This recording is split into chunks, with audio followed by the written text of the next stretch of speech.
Good morning, guys. I wanted to kind of start this one off with a quote, and here it is. In a society that profits off self-doubt, liking yourself is a rebellious act. Spoken by Caroline Caldwell. And I know that's kind of a mouthful, so I'll try my best to explain what I think about when I hear that. And in the process, we're going to get into the feels a little bit today. So if you're not really in the mood for that, and it's a little bit early for you, and you got to go, that's okay. But if you're staying and you want to talk through this together, let's get started. When I was growing up, I remember trying really hard to fit in as an Asian kid, getting held back in fourth grade. I'm pretty sure I made my fourth grade teacher retire. I was getting C's, D's, and E's because school just wasn't for me. And despite that, society still tells you, you can do it. You just got to put your mind to it. Or you just have to believe in yourself. And I didn't really know what that meant until I got to college, took some psychology classes, and finally went through therapy myself. But I'm not trying to make this a sob story. I know that a lot of people have really tough childhoods, and the world's not a nice place for kids. And the words that people say to you never go away. And so today I wanted to kind of talk about believing in yourself and what that means. Self-efficacy is your ability to believe in yourself that you can succeed in a specific goal that you're pursuing. There's self-confidence, which we've all heard of, which is your general belief in yourself to succeed whenever, wherever, on whatever task. And then there's self-efficacy, which is goal-specific. For example, my belief that I can get into graduate school or that I can squat 200 kilos one day. If you have high self-efficacy, that means you have a high belief in yourself that you can succeed or achieve that task, and vice versa. And I'm by no means an expert, so I'll include some links down below of experts who can explain this topic much better than I can and who can provide actual studies for you to look into. But self-efficacy is something that you can actually practice and train, like playing an instrument or squatting. And that means it's something that you can get better at. You can become a master at believing in yourself. And from my own experience, that can make all the difference. This semester, I've had the privilege of working as an intern at a physical therapy clinic. And in my experience, there's a lot of people who have no-shows or cancellations and people who don't take the exercises seriously. And in the field, there's a saying that goes like, physical therapy only works if you do. Meaning like, when people think of physical therapy, they think of fancy massage guns, fancy machines, or just like a button on your back that somebody can press that can make the pain go away. But that's not the case at all. It's a lot of work for the patient, and it's no different from training to squat heavy weight or training anything else. You gotta dedicate yourself, stay focused, and take it seriously. And if you're an elderly person or a person who's in a lot of pain, that's so hard to do. And I've seen statistics that say only about like 35% of patients follow their treatment to a T or get any kind of meaningful recovery out of physical therapy. So here I am, ready to pursue this as my career, but saying, damn, the secret sauce is somewhere else. What's the difference between people who stay the course and actually get better versus people who just stop and maybe seek out surgery or medication? Which is just sad to me because I really believe in this stuff, and I really think that training and movement has the ability for people to unlock their full potential physically and mentally. But back to the question, what's the difference between people who stay the course or the difference between people who are motivated just for a couple weeks versus people who can dedicate themselves for years?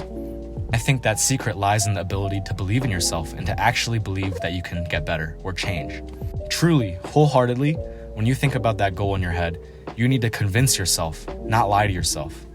Love yourself for any decisions that you make along the way, and don't look back.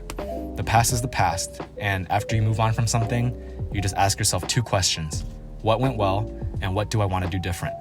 And that's all the information that you need.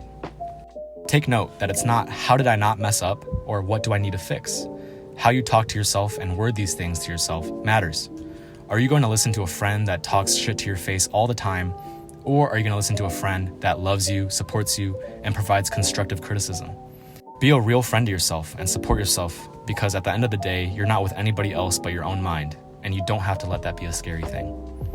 Some good ways that I've seen to increase self-efficacy are to A, surround yourself with people who lift you up and who challenge you to healthy competition. That second part is really important to me because it's important to compete, to grow, and to know what you're capable of. And you want to surround yourself with people who can do that for you without putting you down in the process. Let's grow together, not in spite of each other. B, think about when you've succeeded in similar things in the past This is one of the reasons why people emphasize starting with small goals rather than huge ones, so you can kind of build up that library of past experiences to draw on. C, find people to watch and to learn from. And I don't mean people like David Goggins or your favorite NFL athlete. I feel like on that level, it's so far removed that it's more just like entertainment. I mean people who are real and people you can see yourself in, people who are in the same situations as you. This could be siblings, parents, people on the internet who even look like you or have similar builds to you. Watch them succeed in what you want to succeed in, and when you see that, know that it's possible. If they can do it, you can do it too. D, and lastly, relax. And that's not just because it sounds cool to say. Science has proven that self-efficacy is mood dependent. So if you're relaxed, having fun, or just happy in general, your ability to believe in yourself is way higher than if you're nervous, scared, or angry and unfocused. I might talk about how to do this more in the future, but for now, I'll include some links about mindfulness and meditation in the description. One thing I kind of learned recently, or kind of had an aha moment about, was that just because I have a negative thought about myself in my brain doesn't mean that I have to give it any kind of validation. If I think to myself, I'm so worthless, I gotta take a step back and be like, I have a billion stupid thoughts a day, and I don't take any of those personally. Why is this one affecting me so much and interfering with who I want to become? So back to that first quote. In a society that profits off of self-doubt, liking yourself is a rebellious act. I heard that from a TED Talk, but the guy ended the TED Talk by saying something like this. Are you helping others win their rebellion? Are you the type of person helping other people nurture themselves and love themselves and believe in themselves? In a world that constantly makes us second guess if we're valid or worthy or if we even deserve to pursue our passions, we're embarrassed to even say our dreams out loud because we're scared that somebody's gonna tell us that it's impossible or stupid. In this time, we gotta be a light, man. I mentioned finding people to surround yourself with or to learn from earlier. But what if there's not a whole lot of people around you like that? I've definitely felt that way before, and I think then you have a really important decision to make.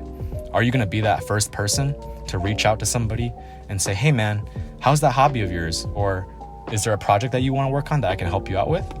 Or just listen to them talk about their passions, because I know for sure that alone is enough sometimes. Anyways, I hope that this video was a little bit more structured and easier to listen to than the last one. I'm gonna keep practicing with a lot of different stuff, so bear with me. And again, thanks to anybody who listened all the way through. I really appreciate you guys, and I really love this stuff, and I have a lot more that I wanna share in the future. And one last note, Joe Hwang Fit on Instagram, if you're watching this, man, thank you so much, because I haven't even met you in person yet, and we've only been talking through DMs, but you made a comment on an Instagram post that really made me believe in me. You lit a fire under my ass, so I believed that I could squat more than 315 pounds, which is something that I've been stuck at for years now and afraid to go beyond. Joe's putting out some really cool information about nutrition on his Instagram page, so I'll link that down below as well. But yeah, thanks so much, man, and thanks again to everybody else. See you guys next time I upload. Cheers.